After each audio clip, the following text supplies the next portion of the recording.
Hello students, welcome you all on online classes of Mehta PG College and Institute of Technology. I am Dr. Sunil Chaudhary, Assistant Professor Zoology. So last lecture में हम बात कर रहे थे paper diversity of animals की, जो first paper है, और उसमें कुछ टॉपिक्स अपन डिस्कस भी कर चुके थे। उनमें फर्स्ट टॉपिक अपने पास था प्रिंसिपल ऑफ टैक्सोनॉमी। मैंने बताया था कि जो क्लासिफिकेशन अपन कर रहे हैं तो उसके कुछ रूल रेगुलेशन और उन सब की अपन बात करने वाले हैं। तो टैक्सोनॉमी जो वर्ड था, टैक्सोनॉमी वर्ड की अपन ने बात की थी कि इस वर्ड को सबसे पहले एक साइंटिस्ट थे डी कैंडोले, इन्होंने यूज़ किया था। और इन्होंने इसमें बताया था कि जो टैक्सोनॉमी वर्ड है तो ग्रीक वर्ड से मिलकर बना हुआ है। एक होता है टैक्सिस, टैक्सिस का मतलब होता है अरेंजमेंट, अरेंज करना, और नोमस का मतलब था लोज, लोज के अकॉर्डिंग अरेंज करना, उसको टैक्सोनॉमी बोल रहे थे। तो टैक्सोनॉमी क्या है? एक साइंस की ब्रांच है, अलग से ब्रांच चलती है जिसमें क्लासिफिकेशन, नोमेनक्लेचर और आइडेंटिफिकेशन की स्टडी की जाती है। तो यहाँ आप तीन चीज़ देख रहे हैं कि आइडेंटिफिकेशन, नोमेनक्लेचर और क्लासिफिकेशन की बात यहाँ करने वाले हैं। तो काफ़ी कुछ चीज़ें अपन डिस्कस कर चुके थे। आज अपना जो नया टॉपिक है वो है 5 किंगडम क्लासिफिकेशन थ्योरी या 5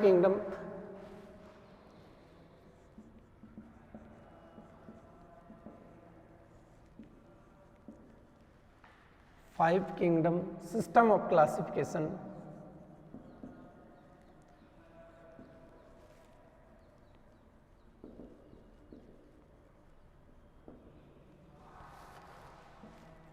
आज का जो अपना टॉपिक है वो 5 किंगडम क्लासिफिकेशन सिस्टम है। 5 किंगडम क्लासिफिकेशन सिस्टम को प्रपोज एक साइंटिस्ट थे आर.एच. व्हीटेकर, उन्होंने किया था।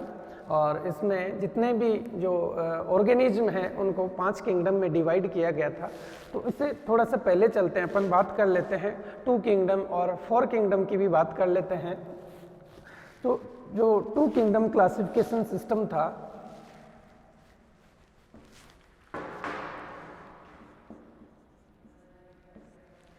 टू किंगडम क्लासिफिकेशन सिस्टम की थोड़ी सी बात कर लेते हैं, उसके बाद में अपन 4 किंगडम और फिर अपनी जो परफेक्ट क्लासिफिकेशन के जो सिस्टम है उस पर बात करते हैं।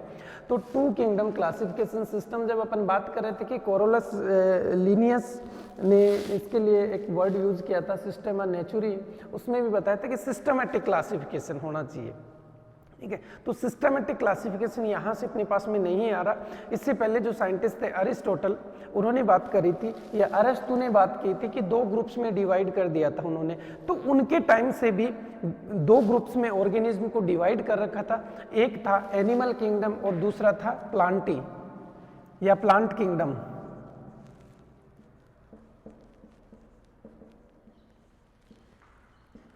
प्लांट किंगडम और एनिमल किंगडम।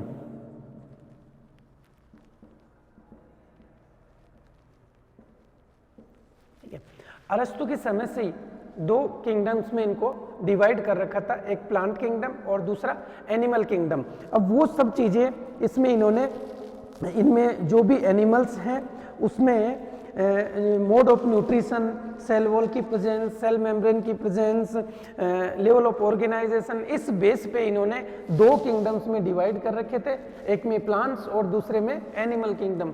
तो इनका जो क्राइटेरिया था उसमें ये था कि जितने भी ऑटोट्रोपिक मोड से न्यूट्रिशन करते हैं, यानी जो स्वपोषी होते हैं, जो खुद भोजन बनाते हैं, उनको इन्होंने प्लांट किंगडम में रख दिया, और बाकी जो हेट्रोट्रोप्स थे उनको इन्होंने एनिमल किंगडम में रख दिया। ठीक है, इस तरीके से 2 भागों में डिवाइड कर दिया।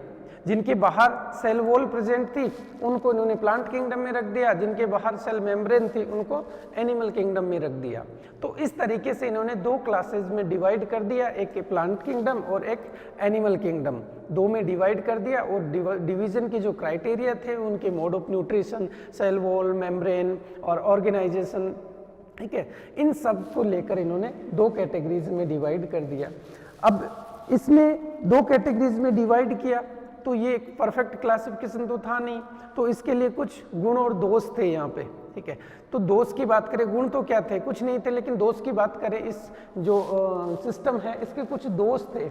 उनमें सबसे पहली बात तो ये थी कि एक प्रोटोजोन होता है यूग्लिना,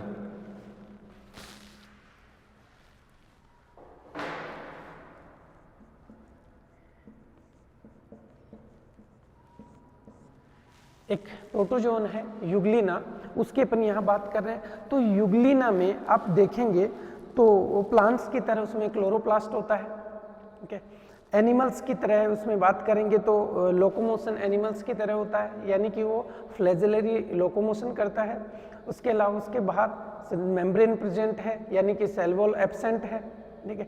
तो इसकी जो पोजीशन थी वो नहीं बता पाए कि इसको कौन से कहाँ रखना चाहिए, ठीक है, क्योंकि दोनों तरीके के न्यूट्रिशन करता है, ऑटोट्रोपिक न्यूट्रिशन भी करता है और हेटेरोट्रोपिक न्यूट्रिशन भी करता है, ठीक है, इसलिए उसकी पोजीशन नहीं बता पाए। दूसरा ये था कि जैसे वायरस है, वायरस को इन्होंने किसी कैटेगरीज में नहीं, प्लांट किंगडम में रख दिया वायरस को। जबकि वायरस की आप बात करें तो वायरस के लिए तो सिर्फ होस्ट सेल चाहिए, यानी कि वायरस का कोई साइटोप्लाज्म प्रोटोप्लाज्म नहीं है, उसके पास कोई सेल वॉल नहीं है, लेकिन फिर भी उनको प्लांट किंगडम में रख दिया, तो वो भी गलत था, ठीक है। इसके बाद में अगर और आप देखें इसमें तो कुछ शैवाल थे, कुछ एल्गा थे जो कि ऑटोट्रोपिक मोड से न्यूट्रिशन नहीं करते, ठीक है। जो एल्गा थे वो ऑटोट्रोपिक मोड से न्यूट्रिशन नहीं करते, लेकिन फिर भी उनको प्लांट किंगडम में रख दिया, ठीक है, वो भी गलत था, ठीक है। तो इसलिए ये जो आपका सिस्टम है ये अधिक समय तक नहीं चल पाया।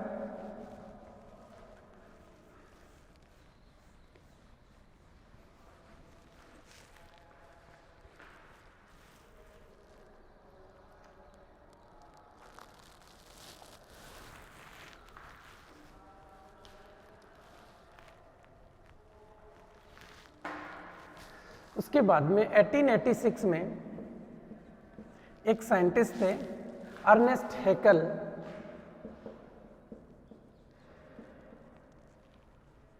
अर्नेस्ट हैकल एक साइंटिस्ट थे। इन्होंने अलग से एक अलग से किंगडम और बना दिया,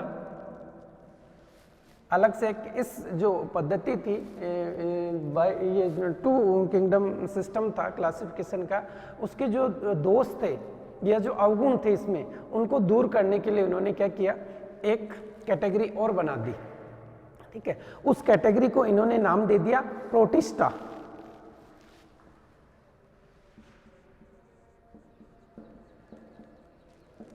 ठीक है।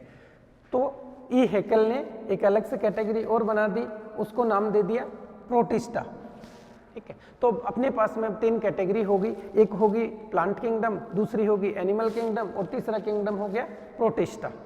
3 किंगडम की अपन यहाँ बात कर रहे हैं। तो जो चीज़ें इसमें 2 किंगडम सिस्टम में नहीं थी, उनको ई हैकल ने कोशिश की कि उनको प्रोटिस्टा में रखने की कोशिश करी, ठीक है। उसके बाद में फिर इन्होंने इसमें कुछ जो जिनमें सिंपल ऑर्गेनाइजेशन था, उन ऑर्गेनिज्म को इन्होंने इस प्रोटिस्टा फाइल किंगडम में रखने की कोशिश करी।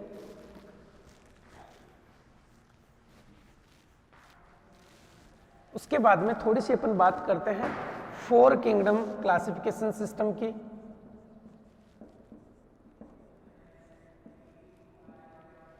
Four kingdom system of classification की बात करते हैं। यहां 2 साइंटिस्ट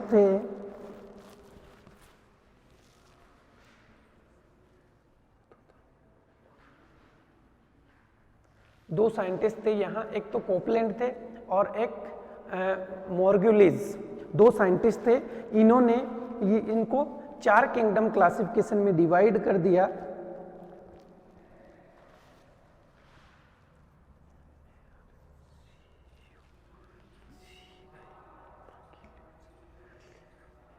मॉर्गुलिस और दूसरा था कोपलैंड।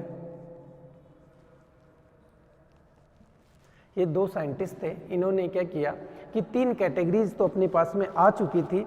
एक आ गया था एनिमल किंगडम, दूसरा प्लांट किंगडम और तीसरा प्रोटिस्टा किंगडम। 3 किंगडम की बात कर चुके, तो इन्होंने क्या किया, एक किंगडम और दिया इन्होंने, तो इसलिए इसको बोलते हैं 4 किंगडम सिस्टम ऑफ क्लासिफिकेशन। यानी कि इन्होंने एक किंगडम मोनेरा की और बात की, ठीक है। तो अब अपने पास में 4 किंगडम हो गए। कौन कौन से हो गए?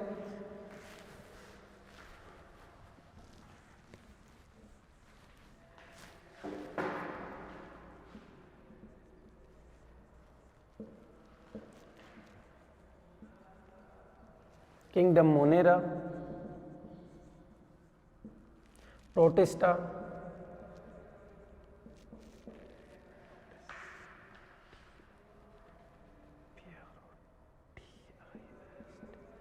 प्रोटिस्टा, उसके बाद में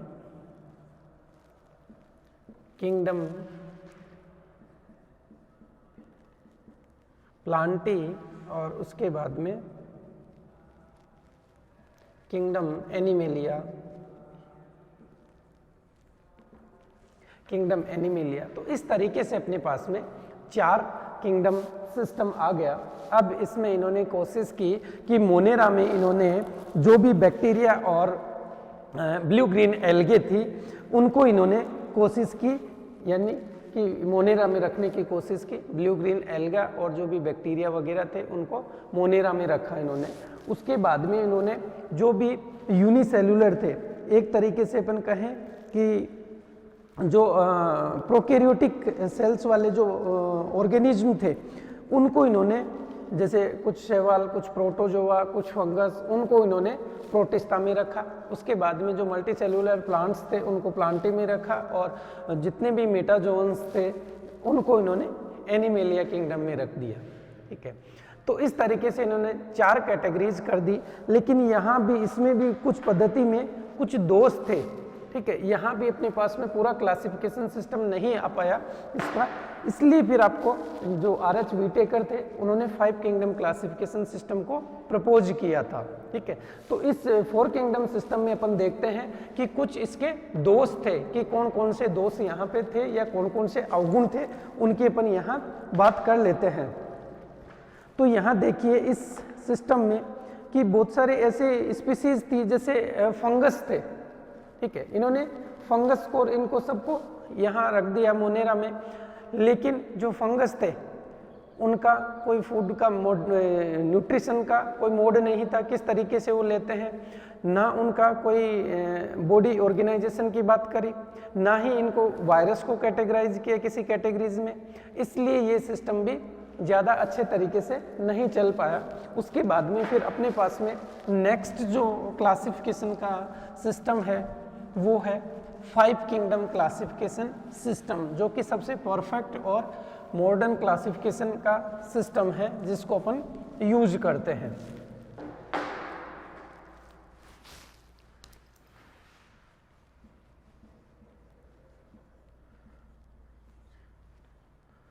five kingdom system of classification.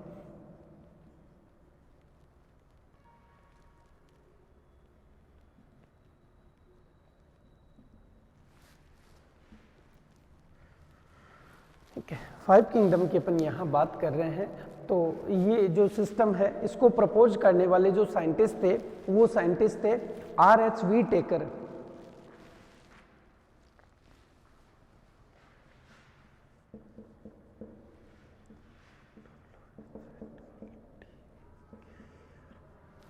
RH वीटेकर यानी कि रॉबर्ट H वीटेकर एक साइंटिस्ट थे। उन्होंने इस सिस्टम को प्रपोज किया था, 5 किंगडम क्लासिफिकेशन सिस्टम को प्रपोज किया था। तो इन्होंने अलग अलग 5 किंगडम बना दिए थे, यानी कि जो 4 किंगडम सिस्टम था अपना, कि 4 किंगडम में मोनेरा, प्रोटिस्टा, एनिमेलिया और प्लांटी 4 किंगडम थे अपने पास में। लेकिन यहाँ इन्होंने बहुत अच्छा काम अलग से कर दिया कि जो फंजाई थे, जो फंगस थे, उनको एक अलग किंगडम में क्लासिफाई कर दिया और उसका नाम रख दिया किंगडम फंजाई। ठीक है, इसलिए अपने पास में 5 किंगडम्स आ चुके हैं। अब देखिए अपन इसकी बात करते हैं पांचों किंगडम में कि कौन कौन से ऑर्गेनिज्म को किस श्रेणी में रखा गया, और उसके बाद में बात कर रहे हैं अपन कि 5 किंगडम जो आपका क्लासिफिकेशन सिस्टम है इसमें भी कुछ दोष थे, कुछ अवगुण थे। ठीक है, कुछ गुण थे और कुछ अवगुण थे, यानी कुछ मेरिट्स और कुछ डिमेरिट्स थे इसमें भी, उनकी भी अपन यहाँ बात कर रहे हैं कि क्या गुण थे और क्या दोष थे। पहले अपन बात कर लेते हैं कि पांचों किंगडम में किन किन को रखा गया है यहाँ पे, उसके बाद में फिर गुण और अवगुण की बात करते हैं अपन।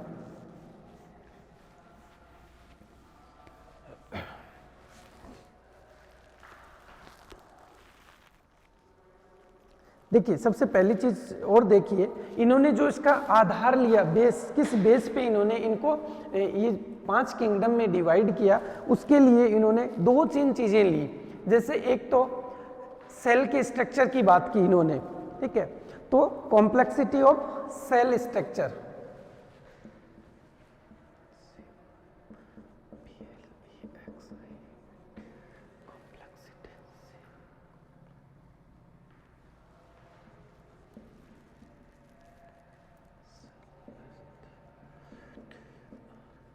Complexity of cell structure. दूसरा इन्होंने बात की, सॉरी,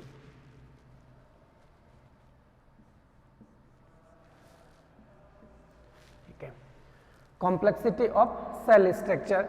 दूसरा इन्होंने जो लिया था वो था कॉम्प्लेक्सिटी ऑफ बॉडी ऑर्गेनाइजेशन।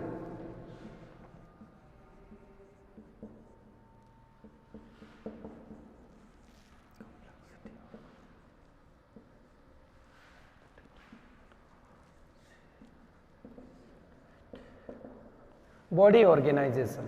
और उसके बाद में तीसरा जो लिया था इन्होंने, मोड ऑफ न्यूट्रिशन।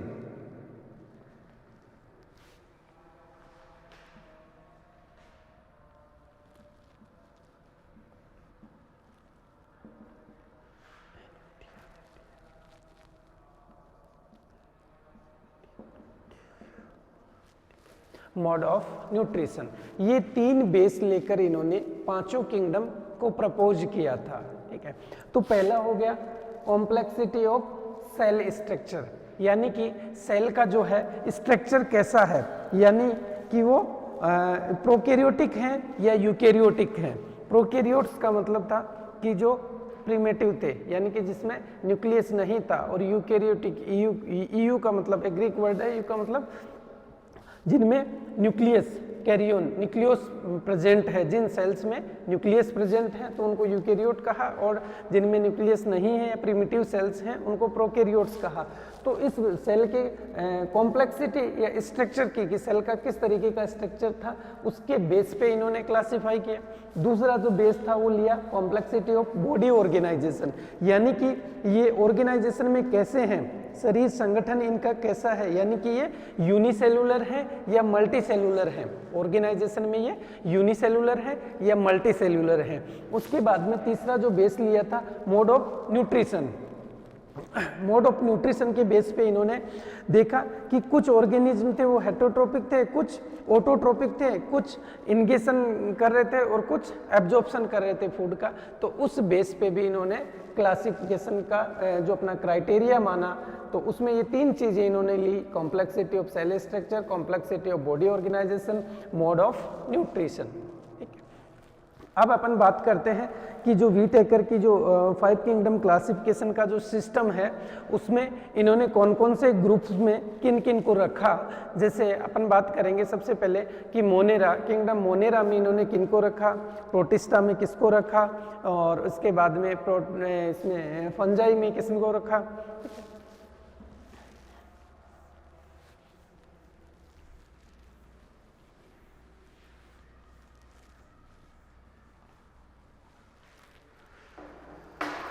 तो सबसे पहले अपन बात करते हैं मोनेरा।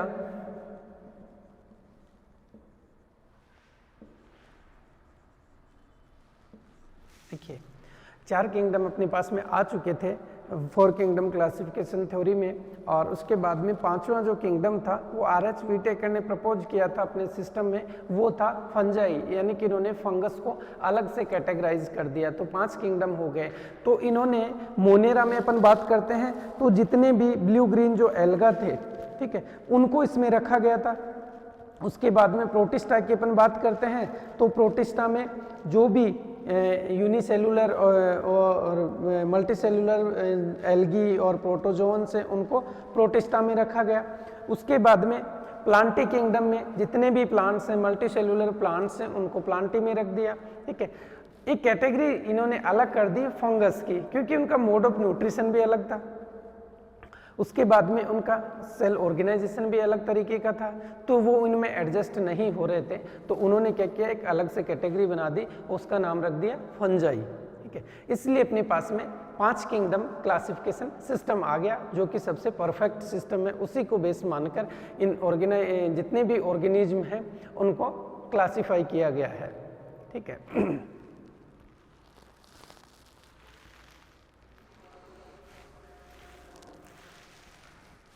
अब देखिए इस पद्धति के जो सिस्टम है 5 किंगडम, इसके कुछ दोष रहे और कुछ इसके गुण थे, यानी कि कुछ मेरिट्स थे और कुछ डीमेरिट्स थे। मेरिट्स की बात करें अपन तो एक तरीके से ये नेचुरल सिस्टम था। ठीक है, नेचुरल सिस्टम इसलिए था कि बहुत ज़्यादा कैरेक्टर्स को लेकर क्लासिफिकेशन किया गया। नेचुरल कैरेक्टर थे सारे के सारे, सेल का ऑर्गेनाइजेशन कैसा था, सेल का स्ट्रक्चर कैसा था, मोड ऑफ न्यूट्रिशन कैसा था, तो इन सब को लेकर किया गया, इसलिए ये एक तो नेचुरल सिस्टम था। ठीक है। दूसरा जो इसका सिस्टम था वो ये था कि इसमें जो भी प्रोकैरियोटिक ऑर्गेनिज्म थे उनको संरचना और जो रिप्रोडक्शन में भिन्न थे उनको एक अलग जगह दे दी। स्ट्रक्चर और रिप्रोडक्शन में भिन्न थे, उनको एक जगह दे दी, मोनेरा में अलग से रख दिया। ठीक है। उसके बाद में फंगस के लिए इन्होंने अलग कैटेगरीज बना दी, जो तीनों चारों में कहीं फिट नहीं हो रहे थे, इसलिए फंगस को इन्होंने एक अलग ग्रुप में रख दिया, फंजाई में। ठीक है, तो वो भी एक इसका गुण था, अच्छी बात थी ये। इसके अलावा अगर फिर अपन बात करते हैं इसमें, तो कुछ जैसे यूनिसेलुलर और ये इसके सॉरी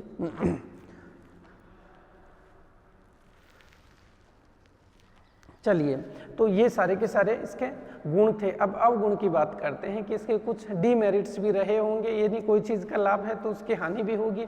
तो यहाँ कुछ डीमेरिट्स ये थे कि देखिए, एक तो सबसे पहला डीमेरिट्स ये आ गया कि वायरस के लिए यहाँ कोई जगह नहीं दी गई। वायरस का कोई क्लासिफिकेशन नहीं है यहाँ पे कि कौन से सिस्टम में उसको रखा जाए। ठीक है, अभी तक उसका कोई वो नहीं आया।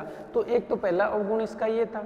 दूसरा ये था कि कुछ जो शैवाल थे, कुछ एल्गी थे, ब्लू ग्रीन एल्गी थे, उनको इन्होंने 3 कैटेगरीज में रख दिया।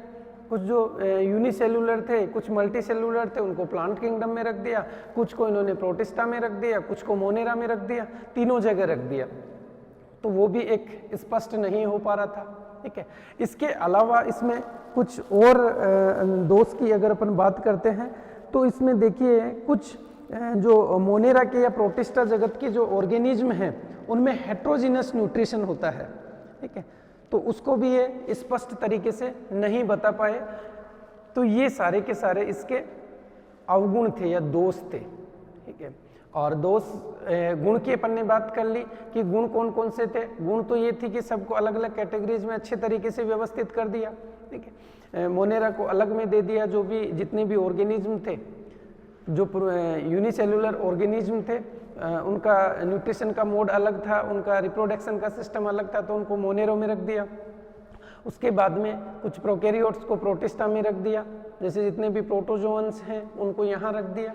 ठीक है, उसके बाद में फंजाई, जो कुछ मोल्ड वगैरह थे जिनका न्यूड ऑफ मोटिशन भी अलग था। ठीक है, उनको इन्होंने फंजाई में रख दिया। एनिमेलिया में इन्होंने जो मल्टी सेलुलर ऑर्गेनिज्म थे, ठीक है, प्रोटोजोआ से लेकर पोरीफोरा से लेकर जितने भी ऑर्गेनिज्म थे उनको उन्होंने मल्टी सेलुलर में इसमें रख दिया, आपके एनिमेलिया किंगडम में। और इसके अलावा जितने भी मल्टी सेलुलर प्लांट्स थे उनको किंगडम प्लांटी में रख दिया। तो ये थी अपने पास में 5 किंगडम का क्लासिफिकेशन सिस्टम।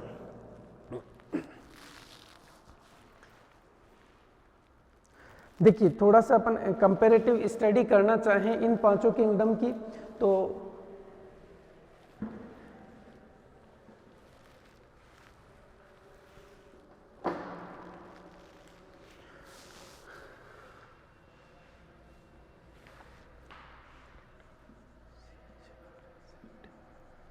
कैरेक्टर्स यहाँ मोनेरा, प्रोटिस्टा,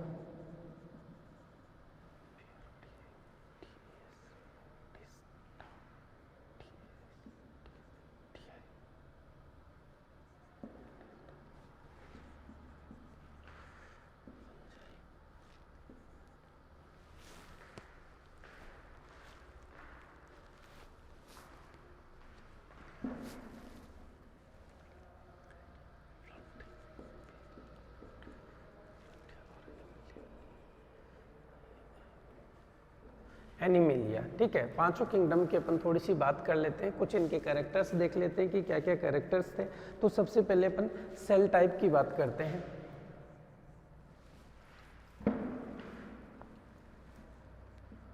सेल टाइप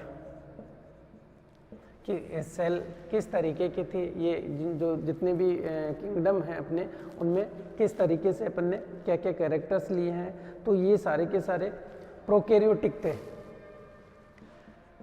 ये प्रोकैरियोटिक थे, ये सारे के सारे यूकैरियोटिक, यूकैरियोटिक,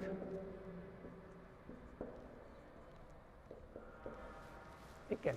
एक जो आपका मोनेरा किंगडम है वो प्रोकैरियोटिक थे, बाकी सारे के सारे यूकैरियोटिक थे। अब बात करते हैं सेल ऑर्गेनाइजेशन की।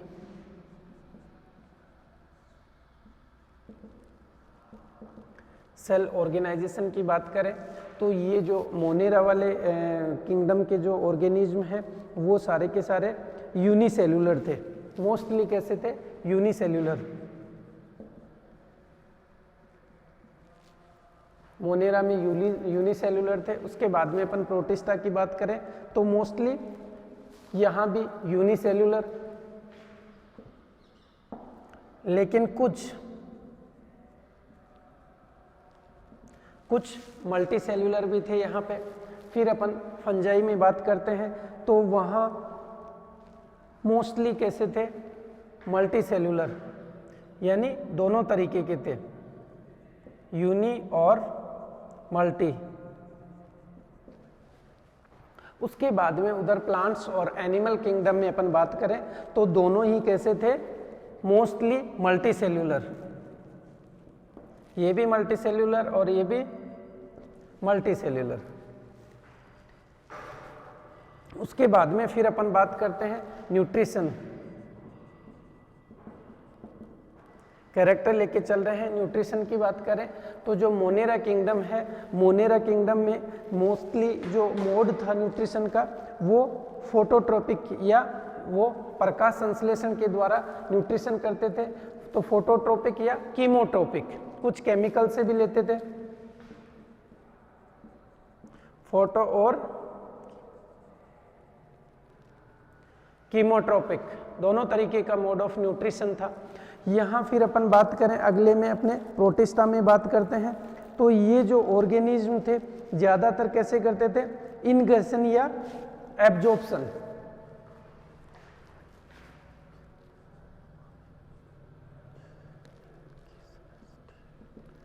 इनगेशन और एब्जॉर्प्शन, ABS और BT, इनगेशन या एब्जॉर्प्शन के द्वारा करते थे।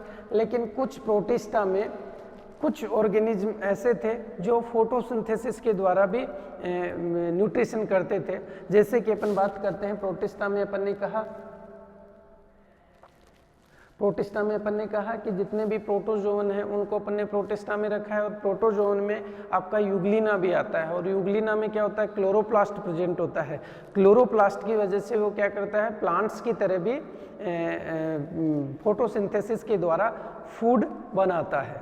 ठीक है, तो इसलिए उसको अपन कह रहे हैं कि ये ज़्यादातर तो इनगेशन के द्वारा लेते हैं, इसके अलावा एब्जॉर्ब भी करते हैं कहीं से, इसके अलावा कुछ में फोटोसिंथेसिस के द्वारा भी न्यूट्रिशन होता है। बाकी अपन इसमें बात करें, नेक्स्ट अपन बात कर रहे हैं कि फंगस में मोड ऑफ न्यूट्रिशन कैसा है। फंगस में भी कैसा है, एब्जॉर्प्शन।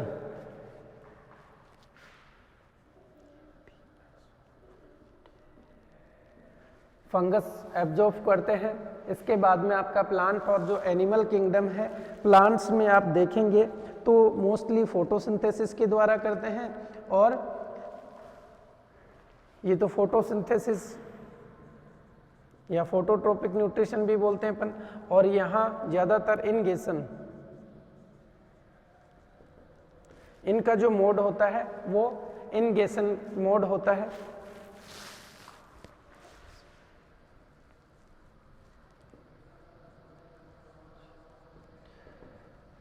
यानी कि अंदर एनगल्फ करते हैं, उसके बाद में डाइजेशन होता है। तो ये था मोड ऑफ न्यूट्रिशन। उसके बाद में अपन सेल वॉल की बात करें तो जो मोनेरा है उनमें सेल वॉल प्रेजेंट होती है, क्योंकि बैक्टीरिया वगैरह आते हैं, कुछ एल्गा आते हैं, तो बैक्टीरिया में सेल वॉल प्रेजेंट है।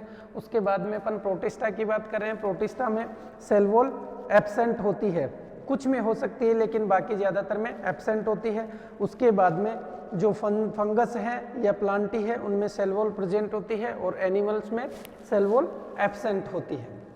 ठीक है, और लास्ट अपन रिप्रोडक्शन की बात करें, लास्ट कैरेक्टर लेके चलें कि रिप्रोडक्शन कैसे होता है।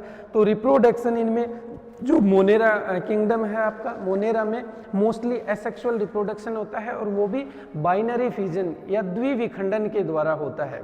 मोस्टली जो मोनेरा के किंगडम के ऑर्गेनिज्म हैं उनमें एसेक्सुअल रिप्रोडक्शन होता है, और वो भी किसके द्वारा, बाइनरी फ्यूजन के द्वारा।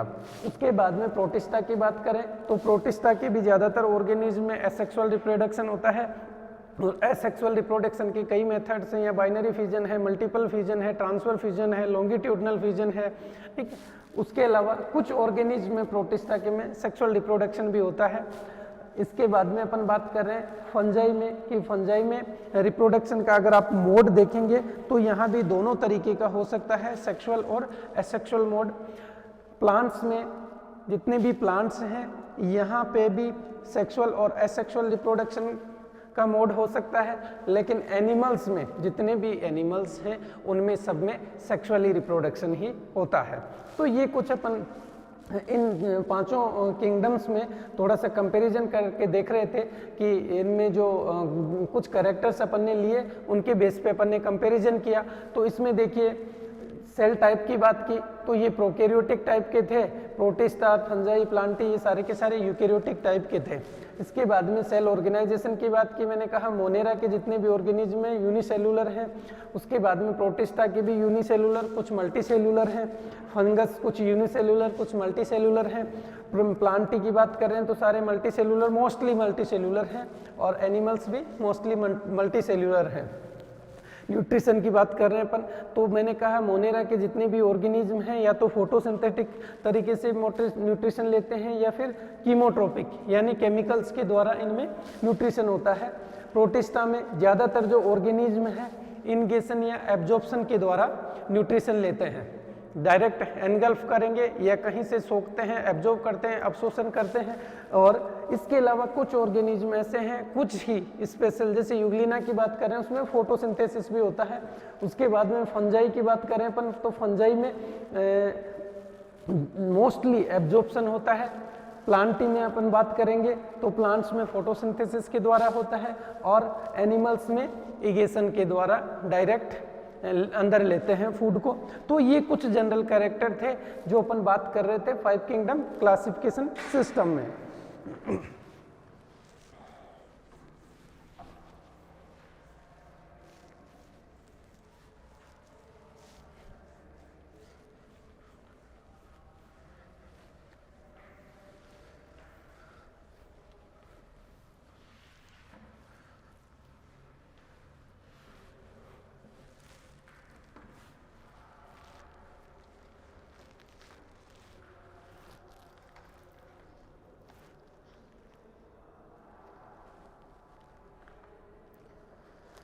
चलिए नेक्स्ट टॉपिक अपन बात करते हैं concept of species and taxonomic hierarchy, कि टैक्सोनॉमी में किस तरीके से किस ऑर्डर में अरेंज किया गया है। और साथ में ही स्पीसीज कंसेप्ट की बात करते हैं कि स्पीसीज टर्म किसने दिया, स्पीसीज किसे कहेंगे आप, कौन कौन से साइंटिस्ट ने इसकी कंसेप्ट, अलग अलग कंसेप्ट के बारे में बताया। तो वो सब चीज़ें अपन डिस्कस करने वाले हैं। तो नेक्स्ट अपना टॉपिक है concept of species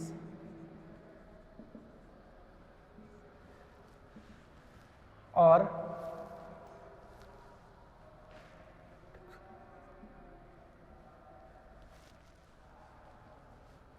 पहले अपन टैक्सोनॉमिक हायरार्की पढ़ लेते हैं, उसके बाद में कंसेप्ट ऑफ स्पीसीज स्टार्ट करते हैं।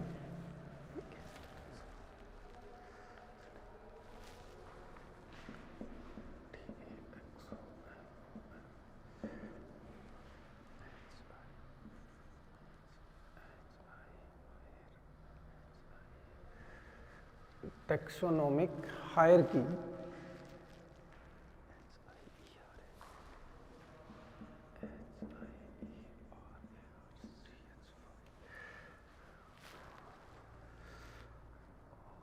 ठीक है, टैक्सोनॉमिक हायरार्की की बात कर रहे हैं अपन कि वर्गीकरण का एक तरीके से वर्गीकरण का श्रेणीबद्ध तरीके से उसको वर्गीकृत करना, कि जो अपन ने क्लासिफिकेशन सिस्टम में जैसे यूज कर रहे हैं अपन कि सबसे पहले किंगडम यूज करते हैं, उसके बाद में क्लास यूज कर रहे हैं, फाइलम यूज कर रहे हैं, तो क्या उसका सिस्टमेटिक रूप से या श्रेणीबद्ध तरीके से क्या हायरार्की होनी चाहिए उसकी।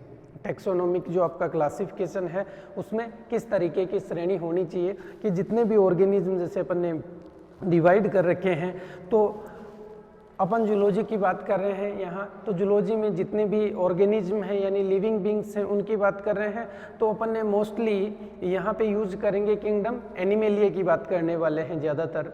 ठीक है, उसके बाद में फिर अपन फाइलम की बात करते हैं, फिर क्लास की बात करते हैं, क्योंकि देखिए क्लासिफिकेशन की कल मैंने आपको कुछ इंपॉर्टेंस बताए थे कि क्लासिफिकेशन अपन क्यों कर रहे थे, क्योंकि क्लासिफिकेशन अपन एक सिस्टमेटिक अरेंजमेंट दे रहे थे ऑर्गेनिज्म को, और इसलिए भी कर रहे थे कि स्टडी में कन्विंस रहे या अध्ययन में अपने को सुविधा रहे, इसलिए अपन क्लासिफाई कर रहे थे। तो छोटे छोटे अगर अपन इन ऑर्गेनिज्म को अगर देखें तो एनिमल किंगडम अपने आप में बहुत बड़ा ग्रुप है। ठीक है, पूरे वर्ल्ड में इतने एनिमल्स हैं तो आप एक जगह तो उनकी स्टडी कर नहीं सकते। फिर अपन ने क्या किया, उनको छोटे छोटे कैटेगरीज में डिवाइड और कर लिया कि फाइलम में कर लिया, तो किंगडम से छोटा फाइलम हो गया, फिर उसके बाद में क्लास में और छोटा हो गया, फिर ऑर्डर, फिर फैमिली, फिर जीनस, तो आपने छोटे छोटे कैटेगरीज में इनको डिवाइड कर लिया, तो उसको बोलते हैं टैक्सोनॉमिक हायरार्की, यानी कि वर्गीकरण को श्रेणीबद्ध तरीके से करना, उसको टैक्सोनॉमिक हायरार्की बोलते हैं। यहाँ देखिए अपने पास में, तो टैक्सोनॉमिक हायरार्की में अपन ने सबसे नीचे की तरफ रखा है स्पीसीज को, या ऊपर से नीचे की तरफ चलते हैं अपन।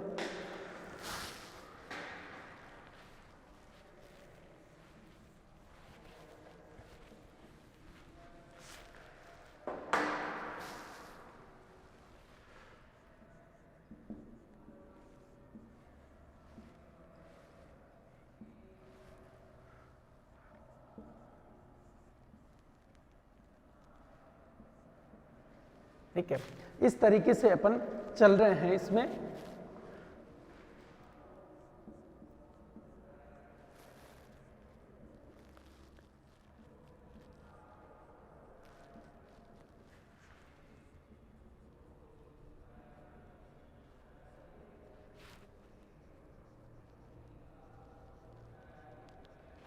और नीचे ही नीचे स्पीसीज। ठीक है, तो आपका जो ऑर्डर है वो इस सीक्वेंस में होता है। ऊपर ही ऊपर आपके पास में किंगडम है, यानी सबसे बड़ा आपने पूरे एनिमल्स को एक जगह डिवाइड कर दिया एनिमल किंगडम में। मैंने आपको 5 किंगडम जो क्लासिफिकेशन सिस्टम था वो अभी बताया था कि R.H. व्हिटेकर ने प्रपोज किया था, और उन्होंने अलग अलग कैटेगरीज में जितने भी ऑर्गेनिज्म उनको कैटेगराइज कर दिया। तो अब अपने पास में जो ऑर्गेनिज्म है लिविंग बींग्स की अपन बात कर रहे हैं, तो उनके लिए अपन ने अलग से किंगडम रख दिया, और किंगडम अपना एनिमेलिया की बात करने वाले हैं। तो सबसे पहले सबसे बड़ा जो ग्रुप है वो आ गया किंगडम। फिर किंगडम को अपने छोटे उसमें कैटेगराइज किया, उसको अपन ने फाइलम नाम दिया। फाइलम को फिर अपन ने क्लास में डिवाइड किया, उसके बाद में फिर ऑर्डर में, और उसके बाद में फैमिली, और फिर जीनस, और फिर स्पीसीज में डिवाइड। तो ये पूरा का पूरा आपका टैक्सोनॉमिक हायरार्की है। ठीक है, वर्गीकरण को इस तरीके से श्रेणीबद्ध क्रम में अपन लिखते हैं। जब भी आप क्लासिफिकेशन करेंगे किसी भी ऑर्गेनिज्म का, तो उसमें इसी तरीके से लिखा जाएगा। सबसे पहले आपका उसमें आएगा किंगडम, उसके बाद में फिर फाइलम आता है, फाइलम के बाद में क्लास आती है, क्लास के बाद में ऑर्डर, फिर फैमिली, फिर जीनस, और फिर स्पीसीज। तो स्पीसीज लेवल तक अपन क्लासिफिकेशन करते हैं। ठीक है, अब उसके बाद में अपन बात करते हैं कंसेप्ट ऑफ स्पीसीज।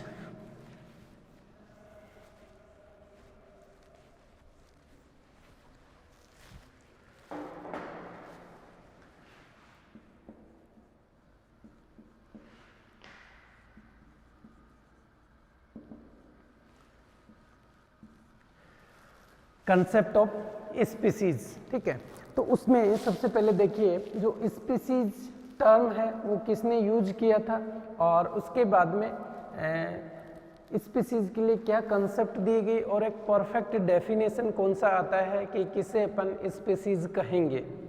ठीक है, तो सबसे पहले जो वर्ड है स्पीसीज, वो एक साइंटिस्ट थे जॉन रे, इन्होंने यूज किया था।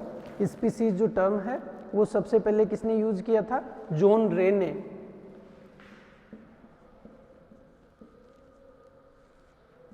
जॉन रे एक साइंटिस्ट थे, इन्होंने सबसे पहले स्पीसीज जो टर्म है वो यूज किया था, और इनके अकॉर्डिंग जिनके पेरेंट्स सेम होते हैं उनको एक स्पीसीज में रखा इन्होंने, कि यानी कि जिनके जो भी ऑर्गेनिज्म हैं उनके, या फिर वे सब जंतु जिनकी उत्पत्ति एक ही किस्म के पेरेंट्स से होती है, वे सब जंतु जिनकी उत्पत्ति एक ही पेरेंट्स से होती है, उनको इन्होंने स्पीसीज नाम दिया।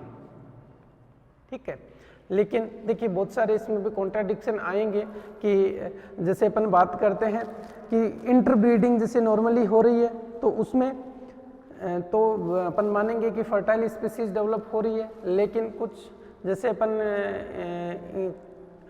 इंटरक्रॉस की बात कर रहे हैं यहाँ पे, तो या क्रॉस फर्टिलाइजेशन की बात करते हैं, तो बहुत सारी स्पीसीज अपन डेवलप करते हैं यहाँ पे।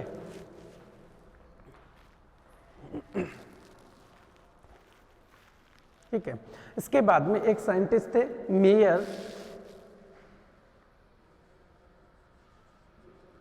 मेयर, इन्होंने स्पीसीज के लिए एक परफेक्ट डेफिनेशन दी थी।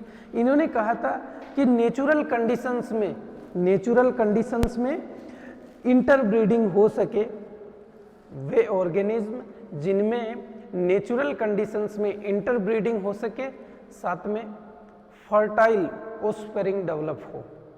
ठीक है, देखिए कंडीशन नेचुरली रूप से इंटरब्रीडिंग हो सके और साथ में फर्टाइल ऑफस्प्रिंग डेवलप हो, उसको बोलते हैं स्पीसीज। ठीक है, तो अपने पास डेफिनेशन स्पीसीज की क्या निकल के आई कि वे ऑर्गेनिज्म जिनमें नेचुरल कंडीशंस में सेक्सुअल रिप्रोडक्शन होता है तथा फर्टाइल ऑफस्प्रिंग डेवलप होती है, उसको अपन जाति या स्पीसीज कहते हैं। ठीक है, उसके बाद में अब अपन स्पीसीज कंसेप्ट की बात करते हैं कि स्पीसीज के लिए कुछ कंसेप्ट दी गई थी कि किस तरीके से स्पीसीज का इवोल्यूशन हुआ है, अपन किसको स्पीसीज माने। तो इसके लिए 3 कंसेप्ट अपने पास में आई है। पहली है टाइपोलॉजिकल स्पीसीज कंसेप्ट,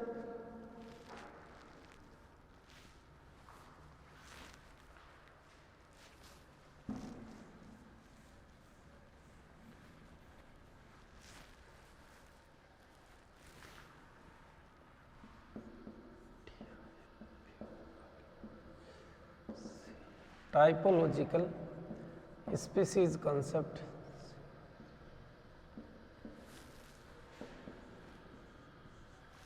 दूसरा जो कंसेप्ट है अपने पास में, वो कंसेप्ट आता है नॉमिनलिस्टिक स्पीसीज कंसेप्ट या अवास्तविक species concept.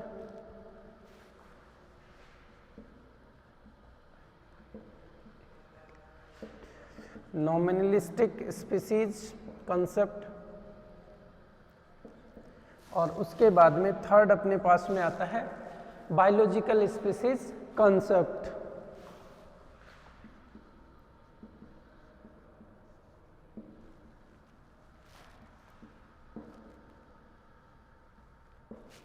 Biological species concept, ये 3 कंसेप्ट दी गई स्पीसीज के लिए।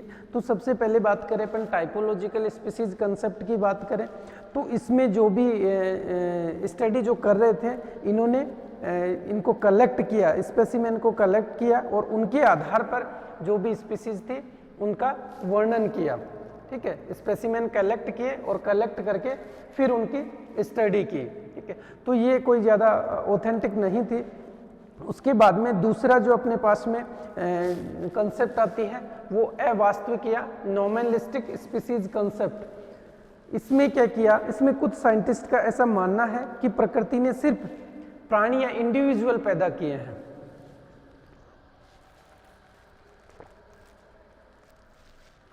यानी इस कंसेप्ट के अकॉर्डिंग कुछ साइंटिस्ट थे, वो ये कहना चाह रहे थे कि नेचर में सिर्फ प्राणी डेवलप हुए, इंडिविजुअल डेवलप हुए हैं। ठीक है, प्राणी या इंडिविजुअल डेवलप हुए हैं, प्रकृति के द्वारा कोई भी स्पीसीज नहीं बनाई गई है, नेचर के द्वारा कोई स्पीसीज नहीं बनाई गई है, सिर्फ इंडिविजुअल्स पैदा हुए हैं। ठीक है, तो इसको इन्होंने क्या कहा, नॉमिनलिस्टिक स्पीसीज कंसेप्ट। तो ये भी कोई सब पर लागू नहीं होती। इसके बाद में नेक्स्ट आपकी आती है बायोलॉजिकल स्पीसीज कॉन्सेप्ट, और इसको अपन बोलते हैं मॉडर्न कॉन्सेप्ट भी बोलते हैं, मॉडर्न स्पीसीज कॉन्सेप्ट भी कहते हैं। सबसे मान्य जो थ्योरी है या सबसे मान्य जो कॉन्सेप्ट है वो है मॉडर्न स्पीसीज कॉन्सेप्ट। इसके अनुसार क्या कहते हैं, जैसे मैंने अभी बताया था कि अलग अलग साइंटिस्ट थे, इन्होंने अपने अलग अलग तरीके से डेफिनेशंस दी।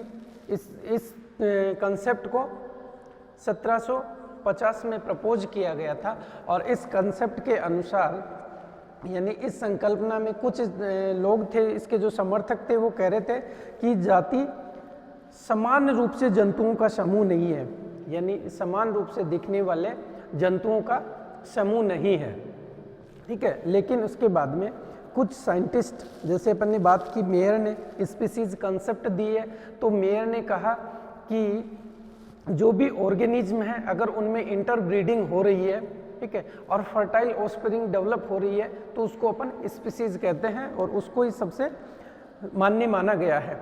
कई बार क्या होता है कि रिप्रोडक्टिव आइसोलेशन हो सकता है, लेकिन मोस्ट ऑफ टाइम इंटरब्रीडिंग होगी और फर्टाइल ऑफस्प्रिंग डेवलप होगी।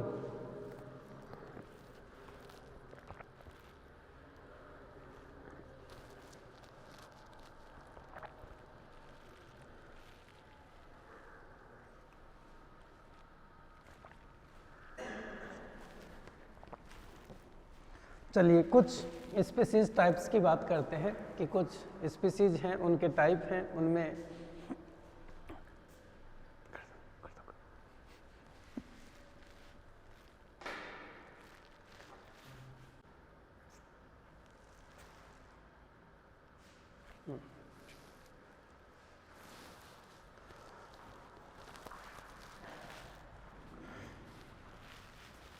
हम स्पीसीज कंसेप्ट की बात कर रहे थे।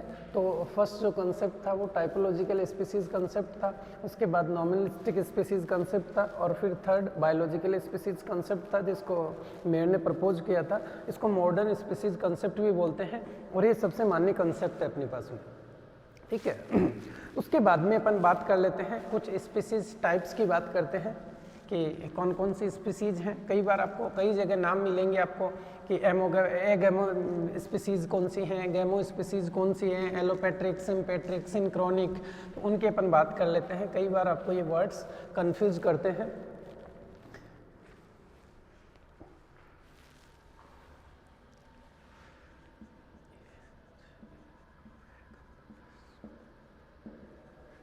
सबसे पहले बात कर रहे हैं अपन एगेमो स्पीसीज। एगेमो स्पीसीज को बोलते हैं अपन एनिसेक जातियां, एनिसेक जातियां या एगेमो स्पीसीज। उन स्पीसीज को बोलते हैं जिनमें सिर्फ और सिर्फ एसेक्सुअल रिप्रोडक्शन होता है,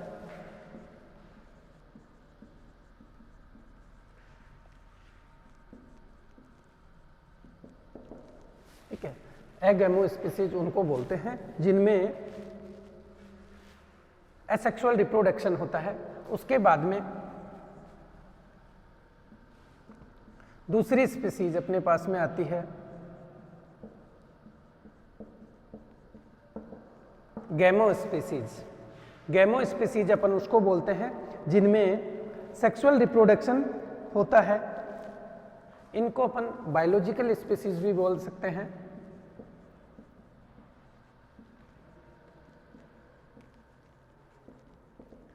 सेक्सुअल रिप्रोडक्शन जिनमें होता है उनको गैमो स्पीसीज बोलते हैं अपन, ठीक है।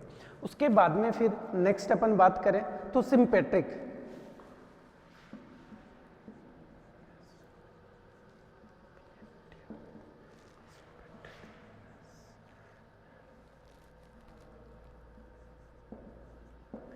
सिम्पेट्रिक स्पीसीज उन स्पीसीज को बोलते हैं कि जो एक स्थान पर दो या दो से अधिक जातियां एक स्थान पर मिलती हैं, उनको बोलते हैं सिम्पेट्रिक स्पीसीज। दो या दो से अधिक जातियां एक जगह पर एक एरिया में मिलती हैं, उनको बोलते हैं सिम्पेट्रिक स्पीसीज। एक होती है एलोपेट्रिक स्पीसीज।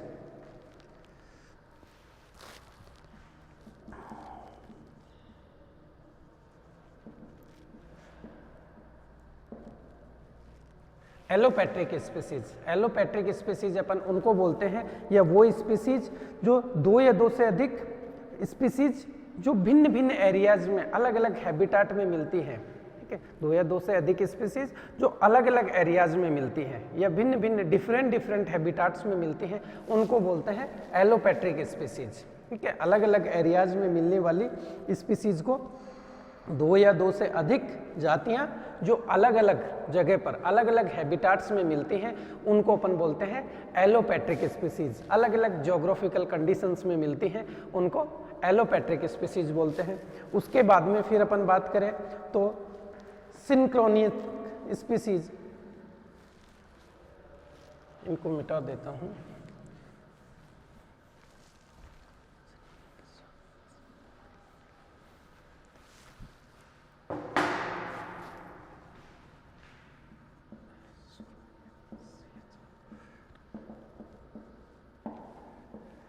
सिंक्रोनिक स्पीसीज की बात करें तो वो स्पीसीज जो कि एक पीरियड में, या ऐसी जातियां जो एक ही पीरियड में उत्पन्न होती हैं, एक ही पीरियड में पाई जाती हैं, एक पीरियड में उत्पन्न होने वाली स्पीसीज को अपन बोलते हैं सिंक्रोनिक स्पीसीज। उसके बाद में नेक्स्ट आता है एलोक्रोनिक स्पीसीज।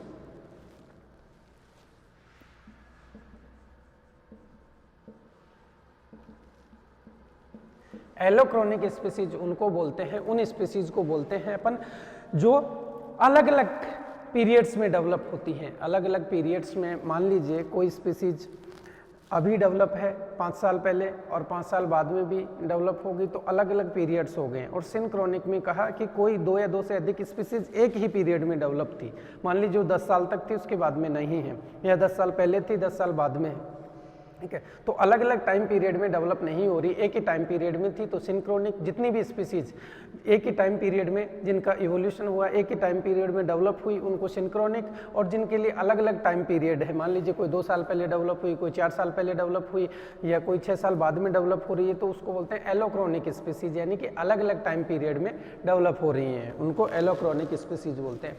एक और होता है आपका सिबलिंग स्पीसीज, यानी सहोदर स्पीसीज। तो उसमें एक ही जाति के सदस्य अलग अलग एरियाज में अलग अलग ज्योग्राफिकल कंडीशंस में मिलते हैं, उसको बोलते हैं सिबलिंग या सहोदर स्पीसीज, ठीक है। चलिए इसके बाद में अपना नेक्स्ट जो टॉपिक है वो आता है आपका बाइनोमियल या नोमेनिकल्चर की बात करते हैं अपन।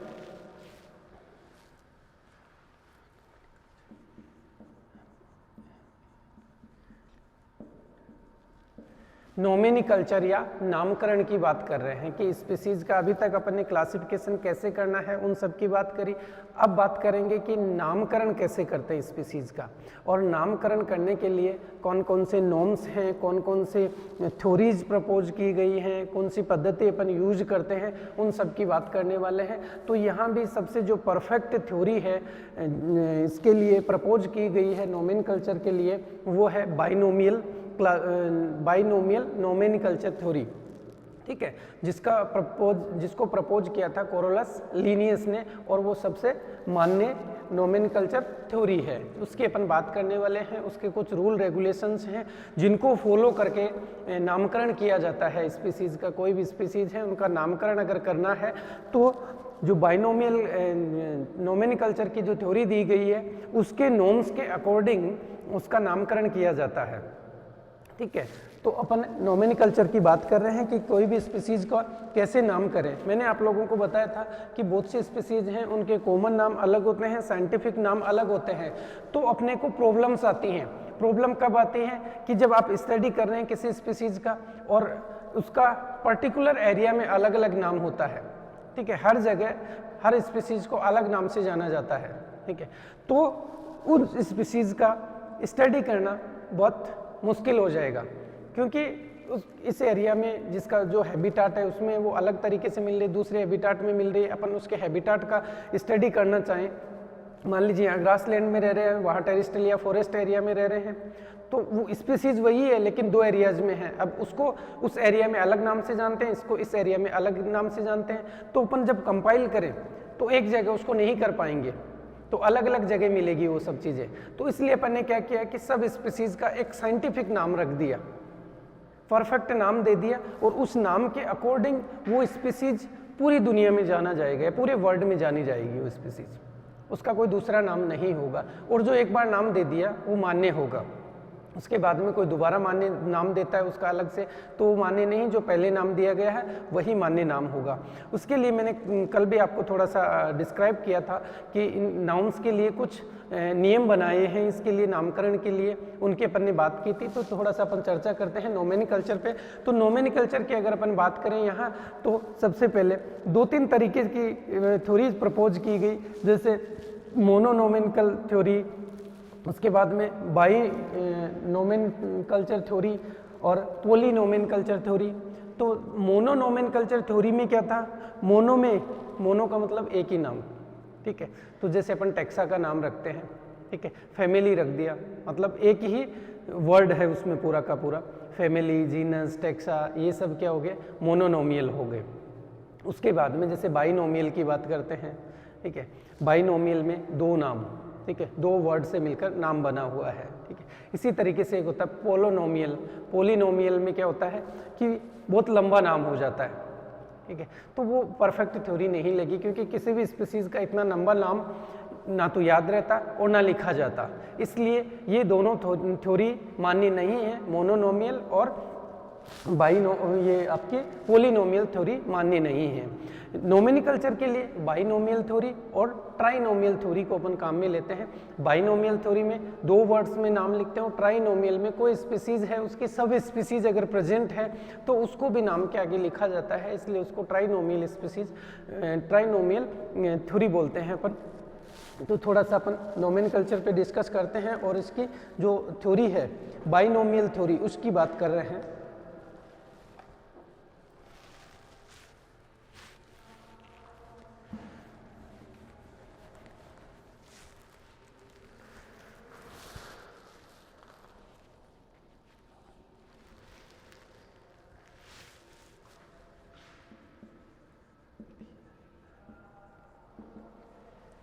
बाइनोमियल नोमेनकल्चर थ्योरी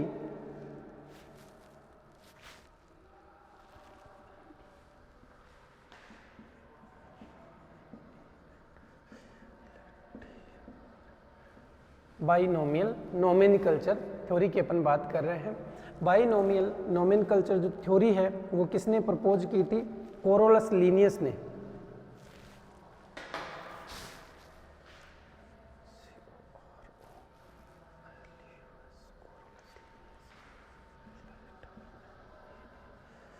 कोरोलस लीनियस एक साइंटिस्ट थे, इन्होंने इस थ्योरी को प्रपोज किया था।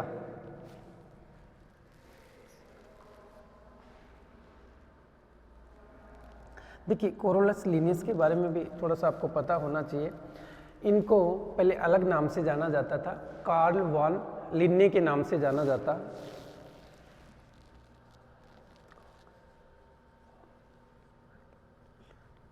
कार्ल वॉन लिन्ने के नाम से जाना जाता था, लेकिन अभी इनको कोरोलस लीनियस के नाम से जानते हैं। इनको फादर ऑफ मॉडर्न टैक्सोनॉमी,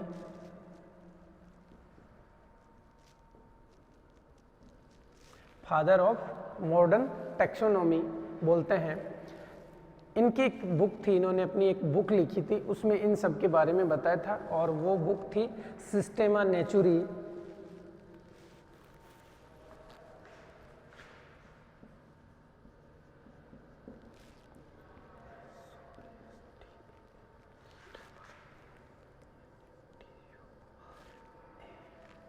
इनकी बुक थी सिस्टेमा नेचुरी।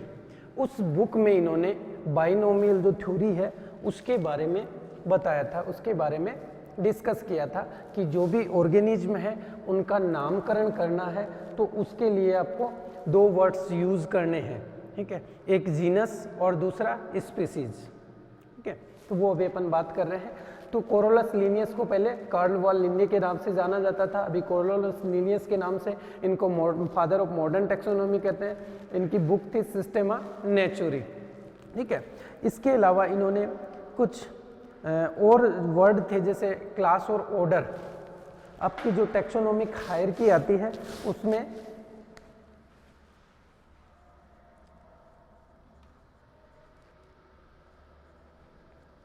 क्लास और ऑर्डर का जो नाम है वो भी किसने दिया था? कोरोलस लीनियस ने दिया था। ठीक है, कई बार कॉम्पिटिटिव एग्जाम्स में पूछ लेते हैं कि ऑर्डर जो वर्ड है किसने प्रपोज किया था, या क्लास जो वर्ड है वो किसने प्रपोज किया था।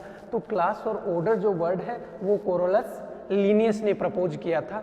इसके अलावा आपके जो वर्ड है जैसे स्पीसीज और जीनस फैमिली,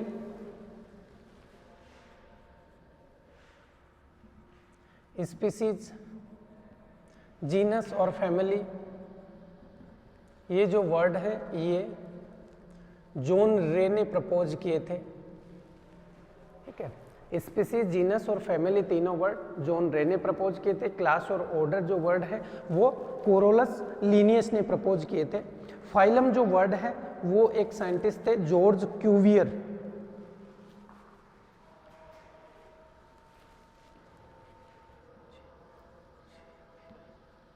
जॉर्ज क्यूवियर ने प्रपोज किया था फाइलम। फाइलम जो वर्ड है वो किसने दिया था? जॉर्ज क्यूवियर ने। स्पीसीज, जीनस, फैमिली नाम दिया था जॉन रे ने।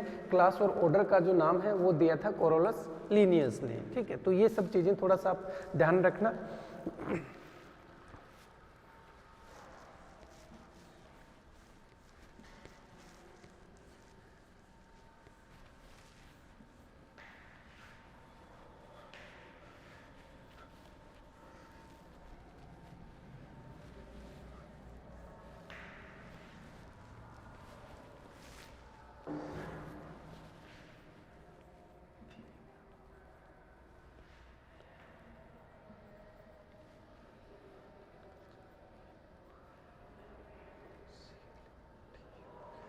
बाइनोमियल नोमेनकल्चर की अपन बात कर रहे हैं, तो इसके लिए देखिए इस पद्धति में मैंने आपको बताया कि इसको जो प्रपोजल है वो किसने दिया था?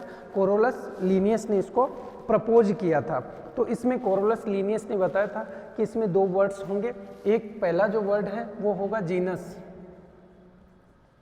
और दूसरा वर्ड है वो होगा स्पीसीज। दो वर्ड होंगे, इसीलिए तो नाम पड़ा है बाइनोमियल। दो वर्ड यूज कर रहे हैं इसीलिए नाम पड़ा है बाइनोमियल।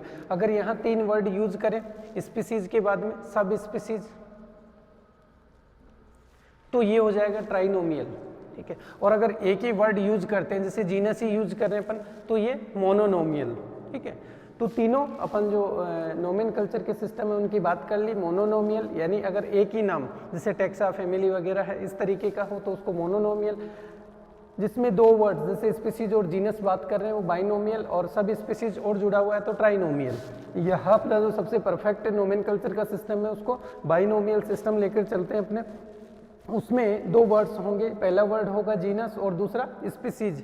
किसी भी मान लीजिए स्पीसीज का अपने को साइंटिफिक नाम लिखना है तो उसमें पहला वर्ड जीनस होगा और दूसरा वर्ड स्पीसीज होगा। ठीक है, देखिए इसके लिए कुछ रूल रेगुलेशन बने हुए हैं। इन सब की आजकल मॉनिटरिंग कौन करता है? एक तरीके से एक संस्था बनी हुई है,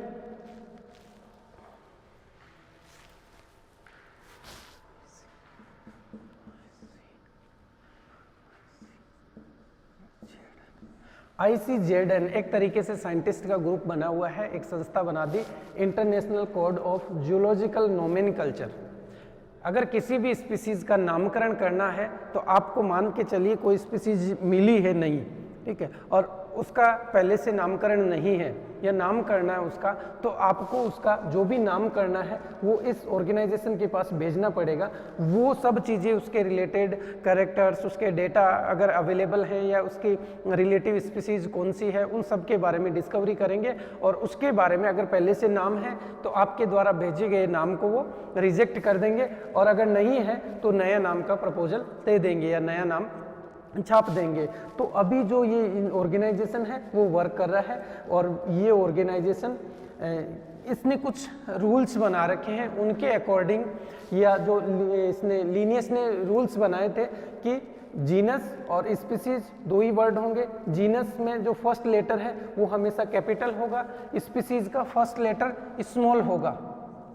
ठीक है, स्पीसीज जो भी लिखेंगे, जैसे मान के चलिए अपन ह्यूमन बीइंग की बात करते हैं, Homo sapiens, Homo sapiens, sapiens लिखते हैं, तो होमो क्या हो गया? जीनस, और सैपियंस तो सेपियंस में जैसे बात कर रहे हैं तो सेपियंस में एस स्मॉल आएगा हमेशा, ठीक है। होमो सेपियंस की बात करें तो एस छोटा, स्पीशीज छोटा लिखा जाएगा और जीनस बड़ा। तो इसी तरीके से ये जो आपकी ICZN है, international code of zoological nomenclature, इसी तरीके से बोटनी का है international code of botanical nomenclature.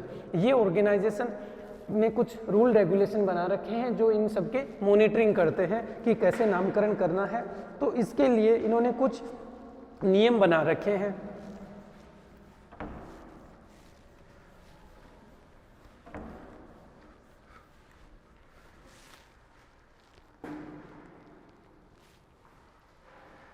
यानी ICZN ने कुछ लॉज बना रखे हैं। क्या क्या नियम बना रखे हैं देखिए इन्होंने क्या कहा कि एक ही नाम वैध होगा।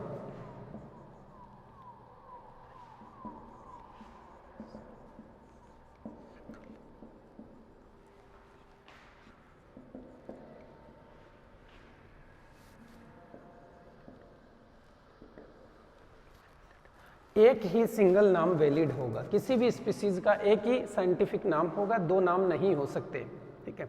मनुष्य का होमो सेपियंस ही है, होमो सेपियंस सेपियंस ही है, इसके अलावा कोई दूसरा नाम नहीं हो सकता, उसको मान्यता नहीं मिलेगी, ठीक है। तो फर्स्ट लॉ क्या कहता है, only single name will be valid. इसके बाद में दूसरा जो लॉ है वो कहता है कि जो भी नाम है वो कैसे लिखे जाएंगे, इटालिक्स।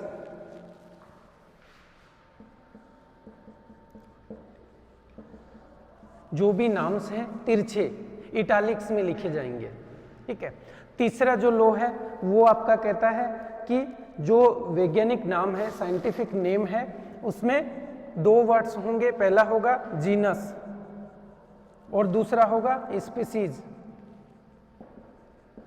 ठीक है। दो वर्ड होंगे, पहला जीनस और दूसरा स्पीसीज। जो जीनस का फर्स्ट लेटर है वो हमेशा कैपिटल लेटर होगा और दूसरा, नेक्स्ट क्या कहा कि जो जीनस है वो हमेशा कैपिटल लेटर में लिखा जाएगा और स्पीसीज हमेशा कैपिटल लेटर और स्पीसीज स्मॉल लेटर में लिखा जाएगा और ये हमेशा कैपिटल लेटर में लिखा जाएगा जीनस, ठीक है। उसके बाद में नेक्स्ट इन्होंने बताया कि जो वैज्ञानिक नाम है वो लैटिनाइज्ड होने चाहिए, यानी कि लैटिन भाषा में लिखे होने चाहिए।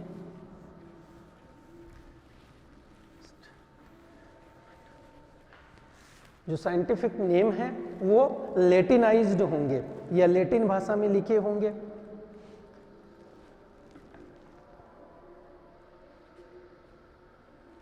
उसके बाद में नेक्स्ट क्या कहते हैं कि अगर कोई स्पीसीज का नाम किसी साइंटिस्ट ने प्रपोज किया है तो उस साइंटिस्ट का नाम उसके लास्ट में पूरा लिखा जा सकता है या शॉर्ट में लिखा जा सकता है, ठीक है। मान लीजिए कोई स्पीसीज लिनियस ने खोजी है,